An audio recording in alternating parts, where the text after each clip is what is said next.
ይህ ናሽናል ፍራግሜንቴሽን ተከትሎ የሚያስተላልፈው ፕሮግራም ይጀምራል።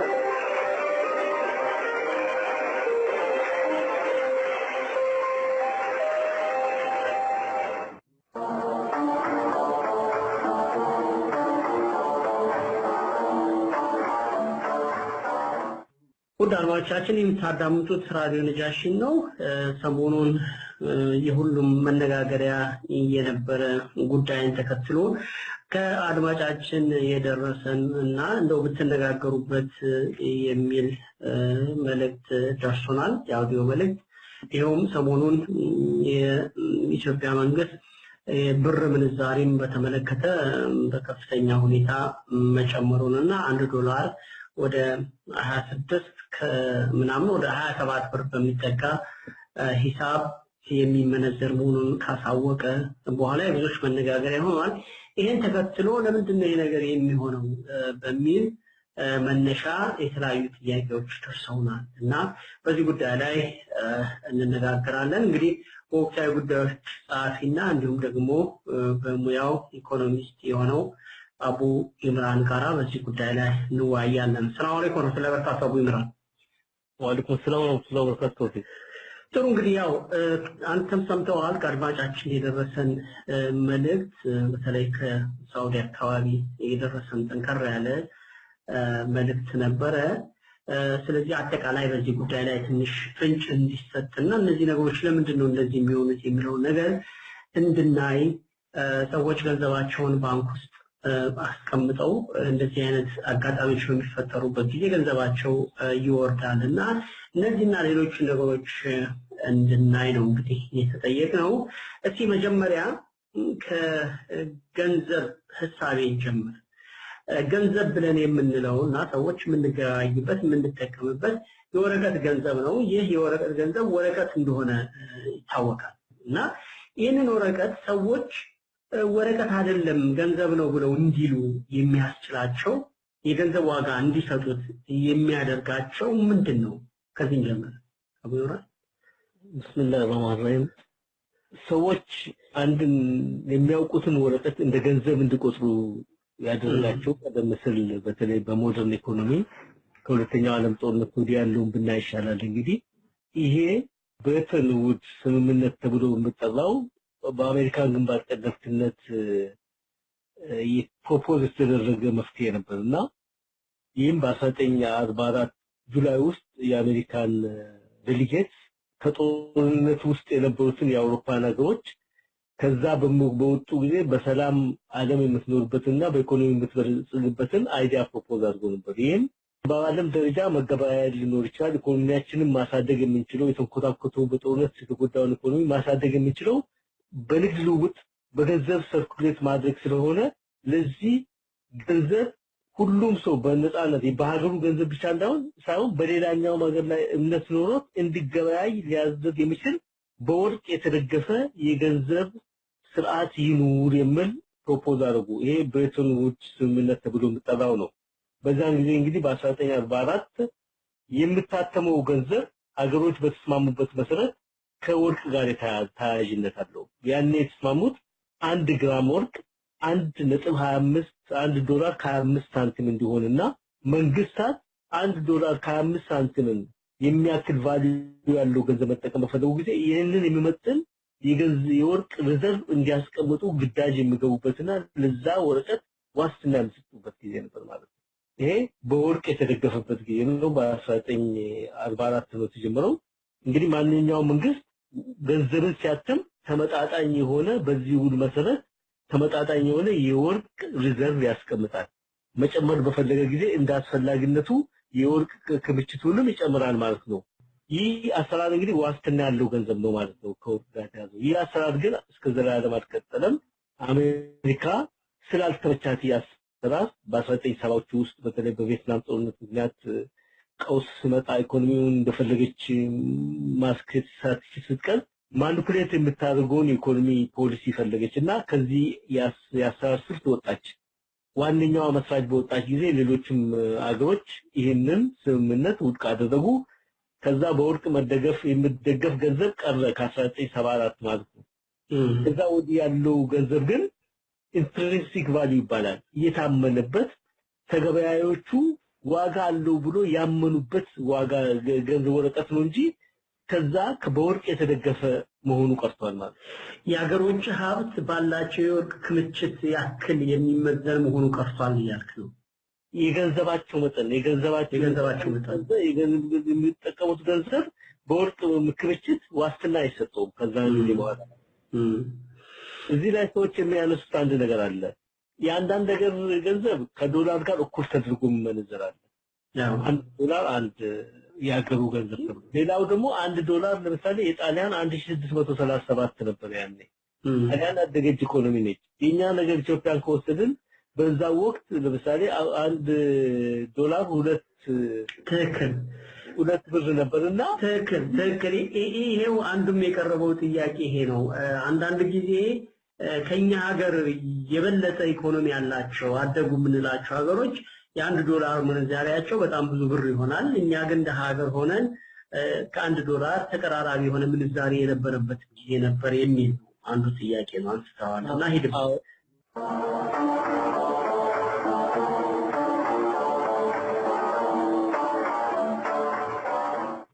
ይሄ ምንም የኢኮኖሚ አመላካች አይደለም ሀገሮች መጀመሪያ ብሮትን ውድ ስምምነት በፈረሙ ጊዜ የኔ ከረንሲ እኔ ማውጣው እንደ ሊራ ለምሳሌ ጣሊያኖቹ የኛ $1 በዚህ ያህል ሊራ ተምነውናል ብለው ቃል ይገባሉ ያ የመነሻ ተመን አርቢትራሪ ነው ሰዎች ወይ በኢኮኖሚ ጥንካሬ ወይ በኢኮኖሚ ኋላ መቅረት በዛ አንስ ብሎ በኢኮኖሚ ማደግ ምክንያት ከዶላር ጋር የሚቀራረብ ዋጋ አይደለም እንደ ሀገሮቹ ምርጫ ነው ከዛ በኋላ የምታየው ግን ያንን ቃል የገቡትን ተመጣጣኝነት እንደተጠበቁ ቃላቸው እንደተጠበቁ መሄዳቸው ነው ሲያዛንፉ ግን የወርቅ ክምችትን መጨመር አለባቸው ያን ነው ልዩነቱና የኢኮኖሚ ጥንካሬን አያሳይም ጥሩ የኢኮኖሚ ጥንካሬን አያሳይም ከዚሁ ጋር የተያያዘ እንደው ግልጽ የሆነ ለምሳሌ ጥያቄያችን ካቀረበው ጥያቄ መካከል ላለፉት 20 ዓመታት ሳውዲ ውስጥ የገንዘብ መጠኑ ብዙ አይጨምርም $1 ቢጨምር 3.6 3.7 ይሆንና ከዛ በኋላ ይመለሳል እንደገና ወደ ታች እንጂ 4 እንኳን ሞልቶ አያውቅም እኛ ሀገር ደግሞ $1 5 ብር ሲዘረዘር ቆይቶ በአጭር ጊዜ ውስጥ 12 20 ምናምን እያለ በዚህ 20 ዓመት ውስጥ ይሄን ያክል ደርሷል እና ታዲያ ይሄ ምን ነው የሚያመላክተው ለምንድን ነው እንደዚህ የሚሆነው አንዳንድ ሀገሮች ባለበት ቦታ ይቆማል ይሄ ከጨመረ እንኳን በተወሰነ ጊዜ ይቀንሳል እኛ ጋር ግን በጣም በከፍተኛ ፍጥነት ነው የሚሄደውና ለምን የሚልም ጥያቄ አለ በጣም ጥሩ ጥያቄ ነው ቅድም እንደገለጽኩት እንግዲህ ከ1974 ጀምሮ በወርቅ ዋስትና መስጠቱ ቀረና ፍሎቲንግ የሚባል ስርዓት መጣ ይህ ፍሎቲንግ ማለት የገንዘቡ ዋጋ ገበያው በተስማማበት መልክ የሚተመን ማለት ነው ይህን ዋጋ አሁንም የመጀመሪያው ጅምር ሲሆን የኔ መነሻዬ አንድ ብራችን ለምሳሌ 5 ኪሎ ብር ተስማምተናል እንበል በፍሎቲንግ በሆነበት ጊዜ $1 5 ብር ነው ብለን በተስማማን ጊዜ ከዛ በኋላ ግን በገበያ ላይ የተለያየ ኢኮኖሚክ ፋክተሮች አሉ የሀገራችን ኢኮኖሚ ጤንነቷ እየተመዘነ ገበያተኞቹ የኛ ነገር $5 1 ብር እኮ $5 ብቻ መሆኑ በቂ አይደለም ያለው ኢኮኖሚ ፋክተር $1 5 ብር መሆኑ በቂ አይደለም የሚሉበት ጊዜ አለ ምን አይቶ ነው ከተባለ ፈንዳመንታል ኢኮኖሚክ ፋክተሮች የሚባሉ አሉ እነኚህም ለምሳሌ አንደኛው የሀገሪቱ የእድገት ፕሮስፔክት ነው የወደፊት የማደግ ብቃቷ እነኚህ ደግሞ አንድ ኢንፍሌሽን አለ እዚህ ውስጥ የዋጋ ግሽበት አንድ ነገር የዋጋ ግሽበት በጣም ባጠቃት ጊዜ የውጭ ተገበያዮች ይሄ ገንዘብ እኮ አገር ውስጥ ዋጋ እያጣ ነውና ከዶላር ጋር ያለው መጣጣል ልክ አይደለም $1 1 ብር $1 5 ነው የተባለ ጊዜ በ5 ብር አንድ ሰው ምሳው መብላት የሚችል ከሆነ ያኔ ዛሬ ያንን ምሳውን ሊከፍትበት አይችልም ዛሬ የምጠይቀው 10 ብር ነውና ይህኮ የሀገሪቱ ውስጥ የታየው ዋጋ ግሽበት ገንዘባቸውን በልቶታልና ከዶላር ጋር እኩልነት እንዲህ አይነቱ ምጣኔ ሊሆን አይችልም የሚል ስለሚቀርብበት መንግስት ይዘር የፎሬን ከረንሲ ሪዘርቭ የሚባለውን ነገር እየሸጠ ብሩ መደገፍ ይጀምራል ማለት ነው አቅሙ ግን ሊሚትድ ስለሆነ ውስጥ ስለሆነ ያንን ዘላለም መደገፍ ስለማይችል ወደ ታች ዝቅ ያደርጓል ማለት ነው። ወደ 10 ዝቅ ያደርጓል። አንዱ ማን ይሄንን የሚያስገድደው እንደዛ እንዲያደርግ? የዓለም አቀፍ ገበያ ነው። በዓለም አቀፍ ገበያ ላይ ኦብዘርቭ ይደረጋል። ያን በሀገሪቱ ኢኮኖሚ የዋጋ ግሽበት ምን ያክል ነው፣ የሀገሪቱ ኢኮኖሚ መረጋጋቱ ምን ያህል ነው፣ የፖለቲካ መረጋጋት አለ ወይ፣ ሀገር ውስጥ አመጽ አለ ወይ የሚሉ ጥያቄዎች፣ የእድገት ፕሮስፔክቱ፣ የሀገሪቱ የኤክስፖርትና የኢምፖርት የምትከፍለው አንድ ነገር በብዛት ወደ ውጭ ገንዘብ ዕቃ ልካ ሀርድ ከረንሲን በብዛት አግኝታ ወደ ውስጥ የምታስገባው ደግሞ አነስተኛ ከሆነ ሁሉ ጊዜ የባላንስ ሰርፕለስ የትሬድ ሰርፕለስ አላት ማለት ነው። ይሄ እዳዋን በቀላሉ መክፈል ስለምትችል የውጭ ተገበያዮች የዚህ ሀገር ገንዘብ ጠንካራ ነው ይላሉ። ግን በተቃራኒው ከሆነ የምትልከው ዕቃ በጣም አነስተኛ ሆኖ የምትገዛው ግን በጣም ብዙ ከሆነ እነኚህ ተገበያይ ሀገሮች ለዚህ ሀገር ገንዘብ የሚሰጡት ቦታ ይችላል ማለት ነው።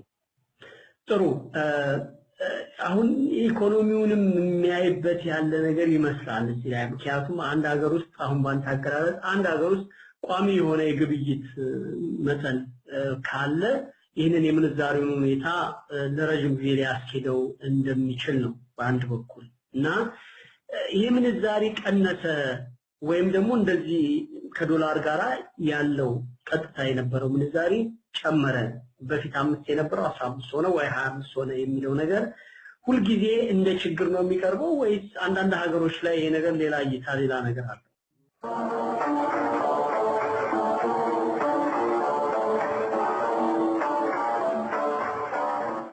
በጣም ጥሩ። ይሄንን እንግዲህ ጥሩ ጥያቄ ነው አነሳው። ከመለስ በፊት ወገናችን ያቀረበው ጥያቄ አለ። ለምሳሌ በሳውዲ አካባቢ ያለው ገንዘብ በጣም ብዙ አይሄድም ብለኛል ቅድም እስከ 4 ዘላውቅም መለሳ የኢትዮጵያ ግን ለምን ይሄን ያክል መጣ ብለኛል። የሳውዲ ገንዘብ በፍሎቲንግ ህግ ውስጥ ፍሎቲንግ ህጉ ምንድነው? በአማርኛ በገበያው ነው የምንታፈፍ ማለት ነው። በገበያው ሂሳብ የምትተመን ከምንም ወርቅ ጋር ያልተያዘ ግን ገበያተኞች በተስማሙበት መጠን የምትተመን ማለት ነው። ይህ ገበያው ጥሩ ነው፣ ኢኮኖሚያቸው ጥሩ ነው፣ ኢንፍሌሽንም ዝቅተኛ ነው፣ የዋጋ ግሽበት ዝቅተኛ ነው፣ የስራ አጦች ቁጥር አነስተኛ ነው፣ በሀገሪቱ መረጋጋት አለ ብሎ ተስፋ ባደረገ ጊዜ ሀገሪቱ ከኤክስፖርት ብዙ ታገኛለች እና ወጪዋን ልትከፍል ትችላለች ባለ ጊዜ ገንዘቡ ጠንካራ ነው ብሎ ያምናል ማለት ነው።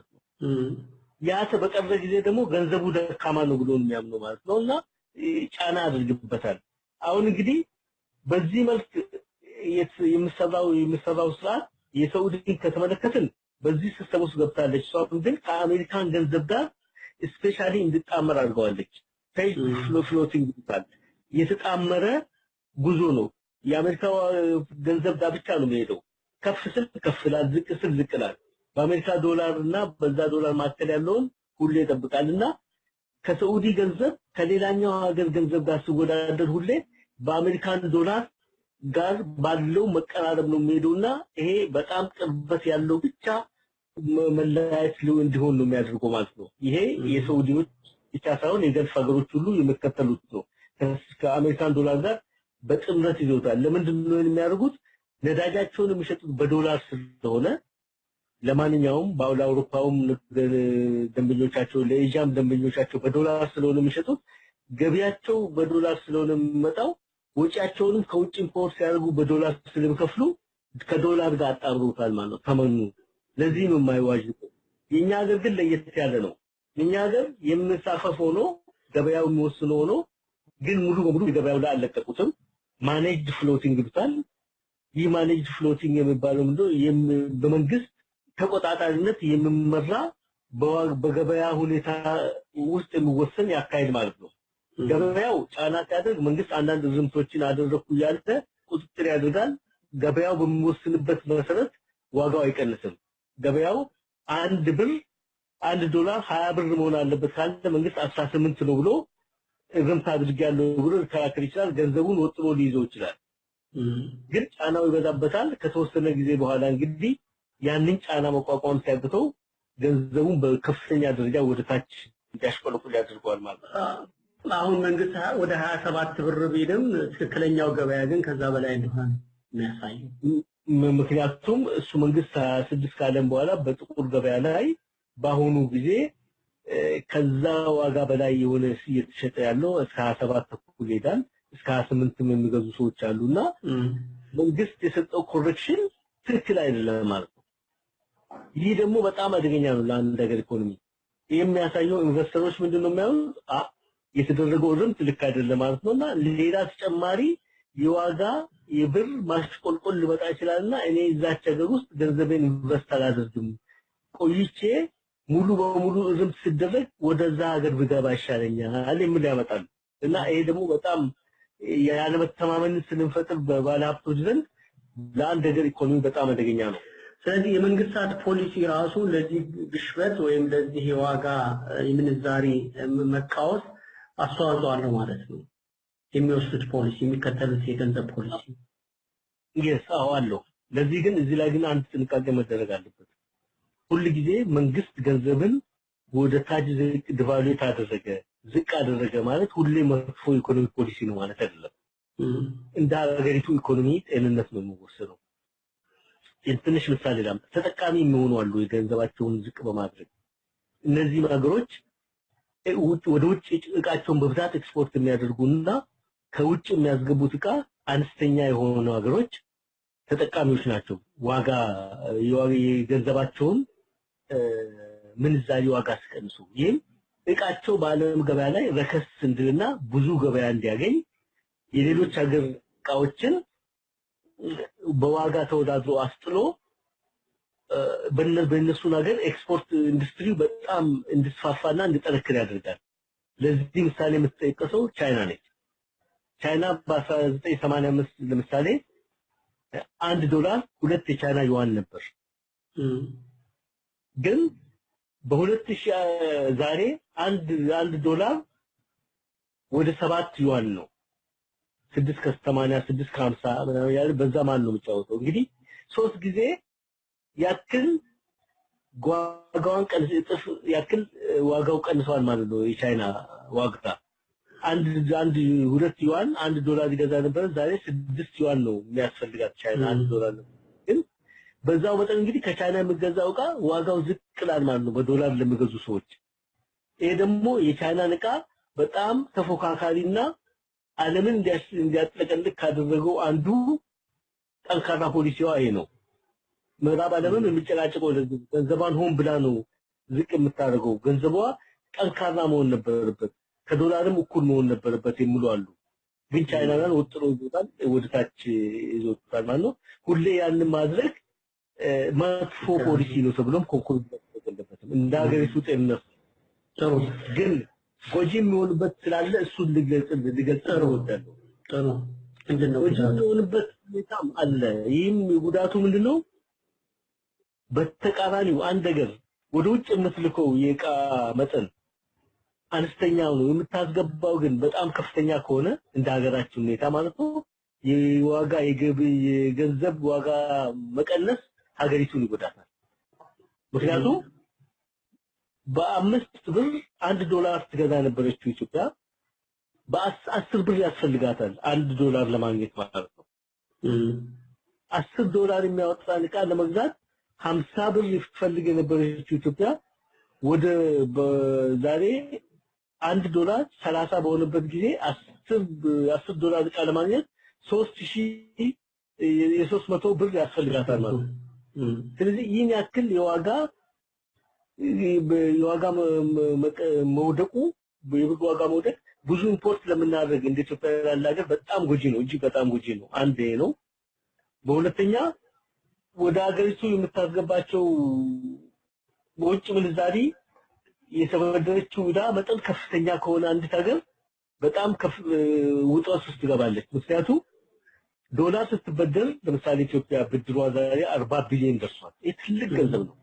ለጀነሬሽን የሚቆይ ገንዘብ ነውና ዕዳ ነውና ይህን ገንዘብ ስትበደር ለምሳሌ ከፊሉን በተበደረ ጊዜ $1 10 በነበረበት ጊዜ ተበደረችው አለ $1 8 ብር በነበረበት ጊዜ የተበደረችው አለ። ዛሬ ግን $1 ለመክፈል 26 ብር ያስፈልጋታል። እንግዲህ በ10 የተበደረችው ካለ ዛሬ 30 ብር የሚያስፈልጋት ከሆነ ለመክፈል በ3 ተባዝቶባታል ማለት ነው። ይህን ያክል አንድ ነገር ድባቅ የሚመታ ነውና በእኛ አይነት ሀገር ኢኮኖሚ ስትራክቸር ያለች ሀገር ገንዘቧን ስትቀንስ ይህን ያክል ከፍተኛ የሆነ አደጋ ይገጥማታል። ሶስተኛ ባልተስተካከለ ኢኮኖሚ ፖሊሲ ምክንያት የሚመጣው የዋጋ ማሽቆልቆል እንደ ሀገራችን ያለው ማለት ኢንኤፊሺየንሲ ብክነት ለምሳሌ የኮራፕሽን የሙስና በጣም አንድ ነገር ኢኮኖሚ ከመጎዳ ነገር አንድ ነጥብ ነው። በስልጣን ላይ የተቀመጡ ኃይሎች ወደ ሀገሪቱ የሚገባውን ገንዘብ በብድር በምን የሚገባውን ከፍተኛ ዋጋ የውጭ ሀብት ከረንሲ በሀገሪቱ ፕሮጀክቶች ላይ በትክክል አውሎ ገንዘብን ፈጥሮ ሀብትን ፈጥሮ ያንን እንዲከፍት ከማድረግ ይልቅ ወደ ራሳቸው ባንክ አካውንት ስለሚያስወጡና እየዘረፉ ሀገርን ወደ ውጭ ስለሚያስወጡ ሀገር ይከመርባታል። የሀገሪቱ ዕዳ በተከመረባት ጊዜ ደግሞ ይህንን ፖሊሲ ለማስተካከል ሲባል ደግሞ ብድር ይወስዳሉ። አሁንም መልሰው የፖለቲካ ለውጥ ግን አያደርጉም። ተጠያቂነት፣ ጉድ ገቨርናንስ የለም፣ ግልጽነት የለም። ገንዘቡ መጥቶ በእነሱ እጅ ይገባል። በተጨማሪ ተመሳሳይ ነገር ነው ተፈጠረው ማለት ነው። ለእንን ለማስቀረት እንግዲህ ምንድነው እንደ መፍትሄ ተደርጎ በቀረበ ጊዜ ከነ ሙሉ ፓኬጁ በስራ ላይ ከዋለ መልካም አስተዳደር የኢኮኖሚ ርምት ከመጣ ዋጋ መቀነሱ ኢኮኖሚ ስቲሙሌት ያደርጋል፣ ርምት ያመጣል። ግን እንደ ሀገራችን እንዲሁ ቀዳዳውን የተከፈተውን ቀዳዳ ለመዝጋት ብቻ የሚመጣ ከሆነ በተሰበረ በወንፊት ዋን እንደ መቅዳት ነው ማለት ነው። ጀመራል ተስታል ያው ፍሳሹን ባለ ስልጣኖች ይገፉታል ማለት ነው። ጥሩ ይህ ሰፊ ርዕስ ነው አቡ ኢምራን። እስቲ ወደ ሌላው ጥያቄ እንሂድ። ሌላው ጥያቄ የቀረበልን ጥያቄ ምንድነው?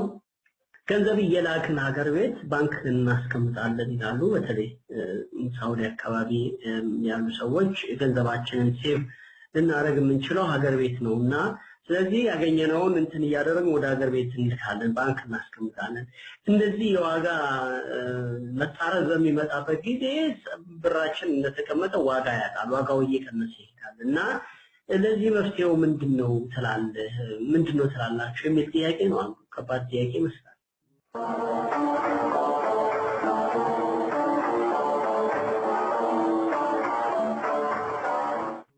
በጣም ከባድ ጥያቄ ነው። ምክንያቱም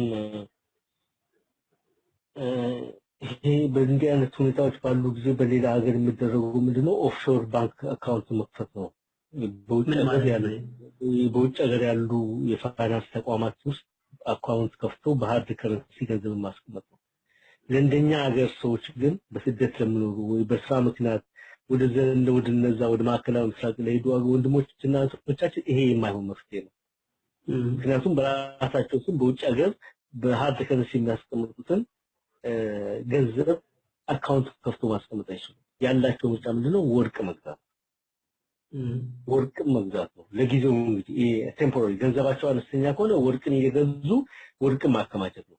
አንድ ደረጃ በደረሱ ጊዜ ደግሞ ኮንሸስ ከሆኑና አማካሪም የሚያስፈልጋቸው ከሆነ እንደዚህ አሁን አንዳንድ አማካሪ ወጣት አማካሪዎች አሉ ከኛ ለምን ተከታዮች ታማኝ የሆኑ ሌሎች ኢትዮጵያ ወገኖቻችንም አሉና በኢንቨስትመንት ዓለም የሚያማክሯቸው አሉ። ለዚህም አክሲዮን እንዲገዙ ይመሯቸው። ጥሩ አክሲዮኖች የምታምኑት ካምፓኒዎች አክሲዮን ይሸጣሉ። የነዛን ካምፓኒዎች አክሲዮን መግዛት ጥሩ ነው። ገንዘብ ባንክ ከማስቀመጥ በጣም መጠንቀቅ ነው። ምክንያቱም ዋጋው እንዲህ በወረደ ጊዜ ገንዘቡ ወረቀት እየሆነ ይመጣል።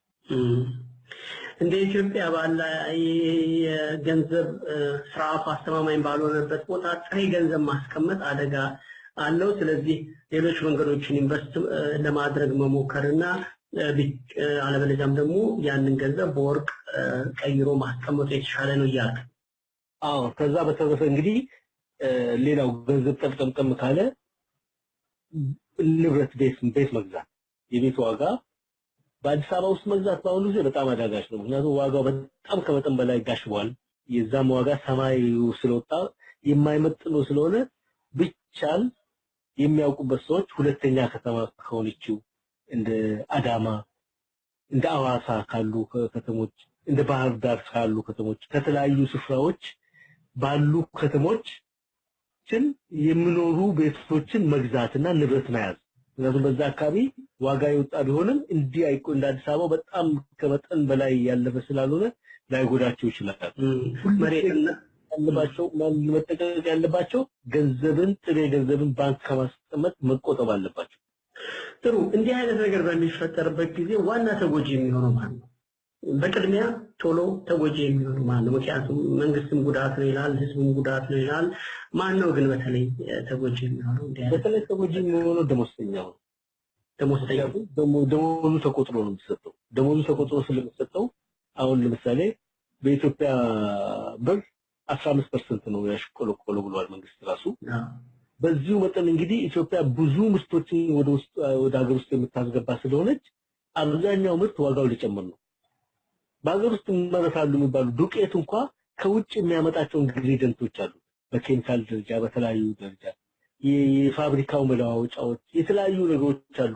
ባለ ንብረቶችን ወጪያቸውን ከፍ የሚያደርጉ ሀገር ውስጥ እንኳን የሚመረቱ ነገሮች ቢሆን ስለዚህ የዋጋ መጨመሩ ደሞዙ ግን ተቆጥሮ ነው የሚሰጠው። አሁን መንግስት ከረሲው ዲቫሉዌት ስላደረገ የብሩ ዋጋ ዝቅ ስላደረገ ደሞዙም በዛ መጠን ይጨምራል ማለት አይደለም።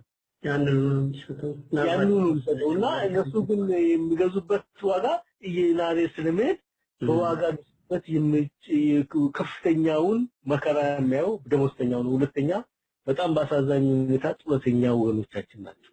የሚያገኙት ገንዘብ ኦሬዲ በጣም አነስተኛ ነው። በዛ ላይ እንግዲህ እንዲህ የዋጋ ንረትን ይጨምርባቸዋል። የጡረታ አበላቸው ከፍ አይልም። እነሱ ደግሞ እጅግ መከራ ከሚያዩ ወገኖቻችን በእድሜ የገፉ ናቸው። ሀገር አገልግለው ዛሬ እና አርፈን እንኖራለን በሚሉበት ጊዜ ወደ ልመና ደረጃ እንዲወርዱ ያደርጋቸዋል። ጥሩ ምንድነው መፍትሄው? አንድ ፖለቲከኛን መቼም አሁን ከዚህ ሁሉ በኋላ መፍትሄው ምንድነው ብለው መቼም መንግስትን መቀየር እንደሚለኝ ግልጽ ነውና እንደ ኢኮኖሚስት ምንድነው መፍትሄው ለዚህ ችግር ምንድነው ብለህ ትላለህ? መፍትሄው በቅድሚያ መደረግ ያለበት እንዲህ አይነት የዋጋ መውረድ የግድ ነው። አይኤምኤፍ ኢንተርናሽናል ሞኔታሪ ፈንድ የዓለም ባንክ ብድር ሰጡ በቅርብ ጊዜ ብድር አንድ ከፍ ያለ ገንዘብ ለኢትዮጵያ ለመስጠት ቃል ገብቷል። ለዚህ አንዱ ኮንዲሽን የዚህ የብር ዋጋ መታረም ነው። ያለ አግባብ ተወጥሮ የቀረው ያንን መንግስት በሚያደርግበት ጊዜ ግን አሁንም በዛ ቀዳዳ ቀደም እንዳልኩት በወንፊት ውሃ እንደመቅዳት እንዳይሆን መሆን ያለበት ከሙሉ ፓኬጁ ነው በስራ ላይ መዋል ያለበት። ይህንን እዚህ ጋር አቡ ኢምራን ብሩን እንደዚህ እንዲሆን ብሩ ተወጥሯል።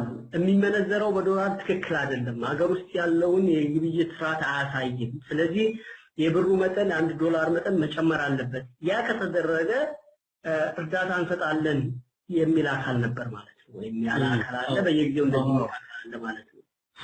አዎ አለ። ወይም ዓለም ባንክ አለ፣ አይኤምኤፍ ባሉ ኢንተርናሽናል ሞኔታሪ ፈንድ የዓለም የገንዘብ ተቋም አለ። ይህ ዋና አድቫይዘሮች ናቸው፣ ዋና አማካሪዎች ናቸው። በጣም በአሳዛኝ ሁኔታ ግን በሌላ ሀገር ላይ በአንዳንድ ሀገሮች ላይ ጉድ ገቨርናንስ ይላሉ። መልካም አስተዳደርን ካላሰፈናቸው አንሰጥም የሚሏቸው ቦታ አለ። ያ ለሀገሪቱ ፋይዳ ያለው። እንደኛ አይነቱ ሀገር ላይ ግን በጸረ አሸባሪነት ኢትዮጵያ ወዳጃቸው ስለሆነ ተብላ ስለምትገመት ይህ ጉድለት እንዳለ ያወቁ በኢትዮጵያ ውስጥ ብክነት መኖሩን ያወቁ አንደኛ ብክነት ማለት ኮራፕሽን ሙስና እንዳለ ሀብት እንደምዘረፍ በብድር የገቡ ገንዘቦች ዞሮ በሌላ መልክ ሀገር እየወጡ ሀርድ ከረንሲ ዶላሩ እየወጣ የታተሙ ብር ብቻ በገበያ ውስጥ ገብቶ ሀገር በኢንፍሌሽን መከራውን ያየች መሆኑን ያወቁ ይሄንን ገንዘብ ይሰጣሉ። ይህ ህዝባችን በቃን በእኛ ስም የሚመጣው ብድር ነገ በትውልድ ላይ የሚመጣው ብድር ወይ ከፋዎች አንሆንም አውቃችሁ ለሰጣችሁ ከፋዎች እንድነው ከፈለጋችሁ ደግሞ በትክክል ከፖለቲካ ፓኬጅ ጋር በስራ ላይ መዋል አለበት። ያ ማለት ጉድ ገቨርናንስ መልካም አስተዳደር ተመስርቶ ያኔ እርግጠኛ ስትሆኑ ነው መስጠት ያለባችሁ ማለት አለበት። እንግዲህ መልካም አስተዳደር ሲመጣ ኮራፕሽንን ይዋጋል። በኮራፕሽን የሚጠፋው ገንዘብ ሙሉ በሙሉ ባይጠፋም በጣም እጅግ እንዲቀንስ ያደርጋል። ሁለተኛ አግባብ የሌላቸው የፖለቲካ ተዋንያን በፖለቲካ በኢኮኖሚ ውስጥ እንዳይገቡ ያደርጋል። በተለይ የመንግስት ኮርፖሬሽኖች በኢኮኖሚ ውስጥ ያላቸው ድርሻ ይቀንሳል።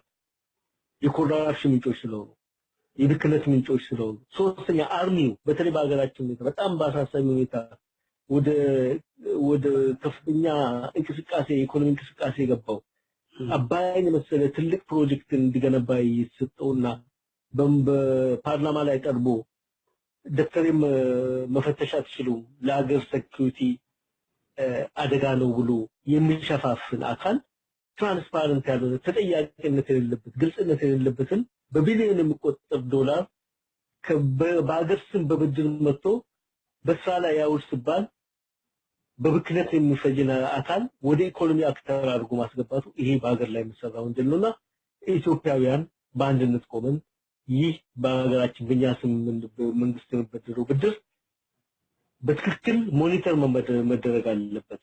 ሀገር ለሀገር የሚመጣ ገንዘብ ነገ ተጠያቂዎች ናቸው የምትሉን ከሆነ ጉድ ገቨርናንስ በስራ ላይ መዋሉን ማረጋገጥ አለባቸው። ገንዘብ ከመጠቀማቸው በፊት የሚለውን ዜጎችን መጠየቅ አለባቸው። ማለት መፍትሄው ይሄ ይመስለኛል ጊዜ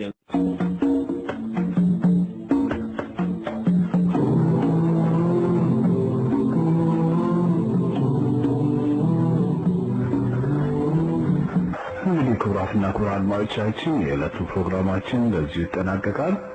ስለ ፕሮግራማችን አስተያየት ለምትልኩልን አድራሻችን ራዲዮ ነጃሺ ቆልማማው ኢትዮጵያን ሙስሊምስ @net ነው። በተረፈ በሚቀጥለው ሳምንት በተመሳሳይ ፕሮግራም እስከምንገናኝ ድረስ አሰላሙ አለይኩም ወራህመቱላሂ ወበረካቱሁ።